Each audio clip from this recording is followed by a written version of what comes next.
सुप्रभात प्रिय विद्यार्थियों, आप सब कैसे हो। उम्मीद करती हूँ कि आप सब स्वस्थ होंगे और आपके स्वास्थ्य की मंगल कामना मैं ईश्वर से करती हूँ। प्यारे बच्चों, आज हम इस कक्षा में हिंदी की पाठ्य पुस्तक वसंत भाग 2 के पाठ 14 को पढ़ेंगे। इस पाठ का शीर्षक है खान पान की बदलती तस्वीर और यह एक कहानी है और इस कहानी के लेखक हैं श्री प्रयाग शुक्ल जी। श्री प्रयाग शुक्ल जी के जीवन के बारे में थोड़ा सा संक्षिप्त रूप से जान लें। श्री प्रयाग शुक्ल जी का जन्म 28 मई 1940 को कोलकाता के पश्चिम बंगाल में हुआ। ये हिंदी के कवि, कला समीक्षक, अनुवादक एवं कहानीकार हैं। ये साहित्य अकादमी का अनुवाद पुरस्कार, शरद जोशी सम्मान और द्विदेव के सम्मान से सम्मानित हैं। इन्होंने अनेक रचनाएं लिखी और कहानियों पर भी कार्य किया। ये था इनका संक्षिप्त परिचय। तो आइए इनके द्वारा लिखी गई कहानी खान पान की बदलती तस्वीर की ओर चलते हैं। इस कहानी को शुरू करने से पहले हम जान लें कि इस कहानी का विषय क्या है। जैसा कि हमें शीर्षक से पता चला है कि पाठ हमारे भोजन के विषय में है, यानी खाने से संबंधित है। खाना हमारे जीवन में महत्वपूर्ण जरूरतों में से एक है। हमारे जीवन के लिए सबसे महत्वपूर्ण आवश्यकता है वो है रोटी, कपड़ा और मकान। तो लेखक ने यही बताया है कि पिछले कुछ वर्षों में हमारे देश ने प्रगति की है, तो हमारी संस्कृति में उसके फलस्वरूप कुछ न कुछ बदलाव तो आए हैं और इस बदलाव की वजह से हमारे भोजन की संस्कृति में भी बदलाव आए हैं। और इन बदलावों के विषय में ही लेखक ने बहुत सुंदर तरीके से यहाँ चर्चा की है। तो आइए पाठ शुरू करते हैं। खान पान की बदलती तस्वीर। पिछले 10-15 वर्षों में हमारी खान पान की संस्कृति में एक बड़ा बदलाव आया है। संस्कृति अर्थात सभ्यता में एक बहुत बड़ा परिवर्तन आया है। इडली, डोसा, बड़ा सांभर, रसम एवं अब केवल दक्षिण भारत तक सीमित नहीं है। ये उत्तर भारत के भी हर शहर में उपलब्ध अर्थात प्राप्त है। ये क्या है, जो पहले कहा था दक्षिण भारत में ही होता था, परंतु अब भारत के उत्तर भारत में भी उपलब्ध हो गया है। भारत के हर कोनों में ये सब मिल जाता है। और अब तो उत्तर भारत की ढाबा संस्कृति लगभग पूरे देश में फैल चुकी है। अब आप कहीं भी हों, उत्तर भारतीय रोटी, दाल, साग आपको मिल ही जाएंगे। आप कहीं भी जाएं, आपको उत्तर भारतीय जो संस्कृति है, जो भोजन है, वो आपको कहीं भी मिल जाएगा। फास्ट फूड, तुरंत भोजन का चलन भी बड़े शहरों में खूब बड़ा है। इस फास्ट फूड में बर्गर, नूडल्स जैसी कई चीज़ें शामिल हैं। ऐसे ज़माने में कुछ ही लोगों तक सीमित चाइनीज नूडल्स अब संभवतः प्राय है। किसी के लिए अजनबी नहीं रहे, किसी के लिए ये अनजान नहीं है। 2 मिनट्स नूडल के पैकेट बंद रूप में तो कम से कम बच्चे बूढ़े सभी परिचित हो चुके हैं। सभी जान पहचान चुके हैं। इसी तरह नमकीन के कई स्थानीय प्रकार अभी तक भले मौजूद हों, लेकिन आलू चिप्स के कई विज्ञापित रूप तेजी से घर घर में अपनी जगह बनाते जा रहे हैं। गुजराती ढोकला, गाठिया भी अब देश के कई हिस्सों में स्वाद लेकर खाए जाते हैं। क्या है कि अब जो नूडल्स बंद पैकेट में आते थे, वो क्या है, बच्चे हों, बूढ़े हों, कोई भी हो, वो क्या कर लेते हैं, हर कोई उससे परिचित है, हर कोई उन सबको जानते हैं और फटाफट उनको प्राप्त हो जाता है। अब आलू चिप्स को ही ले लीजिएगा। आलू चिप्स क्या है, वो सभी जगह उपलब्ध हो जाते हैं, हर घर में आलू चिप्स मिल जाएंगे। गुजराती ढोकला, गाठिया भी अब देश के कई हिस्सों में स्वाद लेकर खाए जाते हैं। ये सब भी स्वाद लेकर चीज़ें बनाई जाती हैं, खाते हैं। और बंगाली मिठाइयों की केवल रस भरी चर्चा ही नहीं होती, वे कई शहरों में पहले की तुलना में अधिक उपलब्ध हैं, अधिक मात्रा में पर्याप्त हैं। यानी स्थानीय व्यंजनों के साथ ही अब अन्य दूसरे प्रदेशों में व्यंजन पकवान भी प्राय अक्सर हर क्षेत्र में मिलते हैं। और मध्यवर्गीय जीवन में भोजन विविधता, भिन्नता अपनी जगह बना चुकी है। कुछ चीज़ें और भी हुई हैं, मसलन अंग्रेजी राज तक तो ब्रेड केवल साहबी ठिकानों तक सीमित थी। क्या है, मसलन अर्थात उदाहरण स्वरूप अंग्रेजी राज जो था, राज तक जब तक अंग्रेज थे, जो ब्रेड केवल साहबी ठिकानों, मुख्य ठिकानों पर तक सीमित थी, वह कस्बों तक पहुंच चुकी है और नाश्ते के रूप में लाखों करोड़ों भारतीय घरों में सेकी तली जा रही है।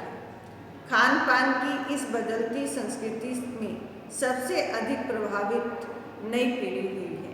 कहते हैं कि जो चीज़ें पहले कोई लेता था, जैसे अंग्रेज लोग लेते थे, वो अब आम भारतीय लोग भी उसको लेने लगे हैं। जैसे ब्रेड है, ब्रेड को भारतीय लोग सुबह अपने नाश्ते में प्रयोग करते हैं। और इससे क्या है, हमारी जो आजकल नई जनरेशन है, जो नई पीढ़ी है, वो इससे बहुत अधिक प्रभावित हुई है। जो पहले स्थानीय व्यंजनों के बारे में बहुत कम जानती हैं, पर कई नए व्यंजनों के बारे में बहुत कुछ जानती हैं। जो पुराने व्यंजनों को नहीं जानते, वो आजकल नए व्यंजनों के बारे में जानते हैं। स्थानीय व्यंजन भी तो अब घटकर कुछ ही चीज़ तक सीमित रह गए हैं। बम्बई की पाव भाजी और दिल्ली के छोले कुलचों की दुनिया पहले की तुलना में बड़ी जरूर है, पर अन्य स्थानीय व्यंजनों की दुनिया में छोटी हुई है। जानकर ये भी बताते हैं कि मथुरा के पेड़ों और आगरा के पेठे नमकीन में अब वह बात कहाँ रही, यानी जो चीज़ें बची भी हुई हैं, उनकी गुणवत्ता में फर्क पड़ गया है, उनमें कुछ बदलाव आ गया है। फिर मौसम और ऋतुओं के अनुसार फलों, खाद्यान्नों से जो व्यंजन और पकवान बना करते थे, उन्हें बनाने की फुर्सत भी अब कितने लोगों में रह गई है, क्योंकि इतनी तेज़ी से दौर बढ़ रहा है। सभी अपनी सर्विस करते हैं, सभी किसी न किसी कामकाज में लगे हैं, तो वो व्यस्त रहते हैं। उस व्यस्त दौर में किसी को भी फुर्सत नहीं मिलती। अब गृहिणियों का या कामकाजी महिलाओं के लिए खरबूजे के बीज सुखाना, छीलना और फिर उनसे व्यंजन तैयार करना सचमुच दुस्साध्य है, सचमुच बहुत कठिन कार्य हो गया है। पहले लोग क्या करते थे, खरबूजे खाते थे, उनके बीजों को निकाल के उनको सुखाते थे और उनसे बीज निकालकर अन्य प्रकार के व्यंजन बनाते थे। अब इस तेजी के दौर में ये सब चीज़ें होना कठिन है। यानी हम पाते हैं कि एक ओर तो स्थानीय व्यंजनों में कमी आई है, दूसरी ओर वे ही देसी विदेशी व्यंजन अपनाए जा रहे हैं, जिन्हें बनाने पकाने में सुविधा हो। जटिल, मुश्किल, कठिनाई प्रक्रियाओं वाली चीज़ें तो कभी कभार व्यंजन पुस्तिकाओं के आधार पर तैयार की जाती हैं। अब शहरी जीवन में जो भाग दौड़ है, उसे देखते हुए यह स्थिति स्वाभाविक लगती है कि फिर कमर तोड़ महंगाई, जो बहुत अधिक महंगाई हो रही है, उस महंगाई ने भी लोगों को कई चीज़ों में से धीरे धीरे वंचित किया है। जिन व्यंजनों में बिना मेवों के स्वाद नहीं आता, उन्हें बनाने पकाने के बारे में भला कौन 4 बार नहीं सोचेगा। वैसे तो हम क्या करते हैं, स्वाद लेते हैं, मगर उन व्यंजनों को बनाना कितना मुश्किल लगता है, क्योंकि समय नहीं है और फिर उसके बारे में सिर्फ सोचकर ही रह जाते हैं, हम बनाते नहीं हैं, बना नहीं पाते। खान पान की एक मिश्रित संस्कृति बनी है। खान पान की अब एक मिली जुली संस्कृति बन गई है। इसके अपने सकारात्मक पक्ष भी हैं। गृहिणियों और कामकाजी महिलाओं को अब जल्दी तैयार हो जाने वाले विविध व्यंजनों की विधियां उपलब्ध हैं। उनको भी अब नई नई विधियां, तरीके उपलब्ध हो गए हैं, प्राप्त हो गए हैं। नई पीढ़ी को देश विदेश के व्यंजनों को जानने का सुयोग मिला है, भले ही किन्हीं कारणों से और किन्हीं खास रूपों में, क्योंकि यह भी एक सच्चाई है कि ये विविध अनेक प्रकार के व्यंजन इन्हीं निखासिल शुद्ध रूप में उपलब्ध नहीं है। आज़ादी के बाद उद्योग धंधों, नौकरियों, तबादलों या का जो एक नया विस्तार हुआ है, उसके कारण भी खान पान की चीज़ें किसी एक प्रदेश से दूसरे प्रदेश में पहुंची हैं। बड़े शहरों के मध्य वर्गीय स्कूलों में जब दोपहर के टिफिन के वक्त बच्चों के टिफिन डिब्बे खुलते हैं, जब बच्चे क्या करते हैं, स्कूल में लंच के समय में अपने टिफिन खोलते हैं। उन टिफिन में क्या होता है, अनेक प्रकार के मिष्ठान, अनेक प्रकार के भोजन पकवान मिलते हैं। उनसे विभिन्न प्रदेशों के व्यंजनों की एक खुशबू उठती है, चारों ओर खुशबू उठ जाती है। हम खान पान से भी एक दूसरे को जानते हैं।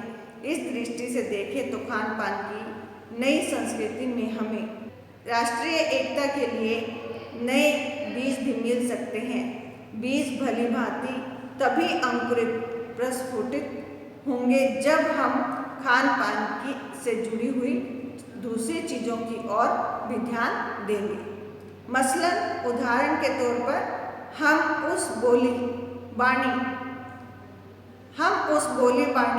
भाषा भूषा आदि को भी किसी न किसी रूप में ज़्यादा जानेंगे। जब हम इन दूसरी चीज़ों के खान पान से जुड़ी दूसरी चीज़ों की ओर भी ध्यान देंगे तो हमें और क्या पता लगेगा कि वहाँ की बोली कैसी है, वहाँ का भाषा कैसी है, भूषा कैसी है, रहन सहन कैसा है। इन सब चीज़ों का हमें अधिक से अधिक पता लगेगा, जो कि खान पान विशेष से जुड़ी हुई है। इसी के साथ ध्यान देने की बात यह है कि स्थानीय व्यंजनों का पुनर्द्वार भी जरूरी है, जिन्हें अब एथनिक कहकर पुकारने का चलन बढ़ा है।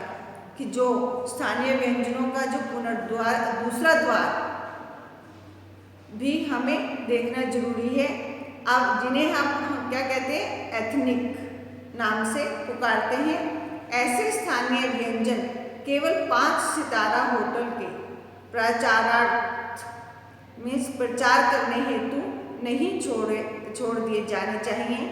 5 सितारा होटलों में वे कभी कभार मिलते रहे, पर घरों बाजारों में गायब हो जाएं तो यह एक दुर्भाग्य ही होगा, यह एक बुरी बात होगी। अच्छी तरह बनाई पकाई गई पूड़ियाँ, कचौरियाँ, जलेबियाँ भी अब बाजारों से गायब हो रही हैं। अब हमें ये चीज़ें कभी कभार देखने को मिलती हैं, वैसे ये पहले बाजारों में, घरों में बनती थी। मौसमी सब्जियों से भरे हुए समोसे अब कहाँ मिलते हैं। उत्तर भारत में उपलब्ध व्यंजनों की भी दुर्गति हो रही है। जो उत्तर भारत में जो व्यंजन उपलब्ध प्राप्त होते थे, अब उनकी भी बुरी हालत होती जा रही है।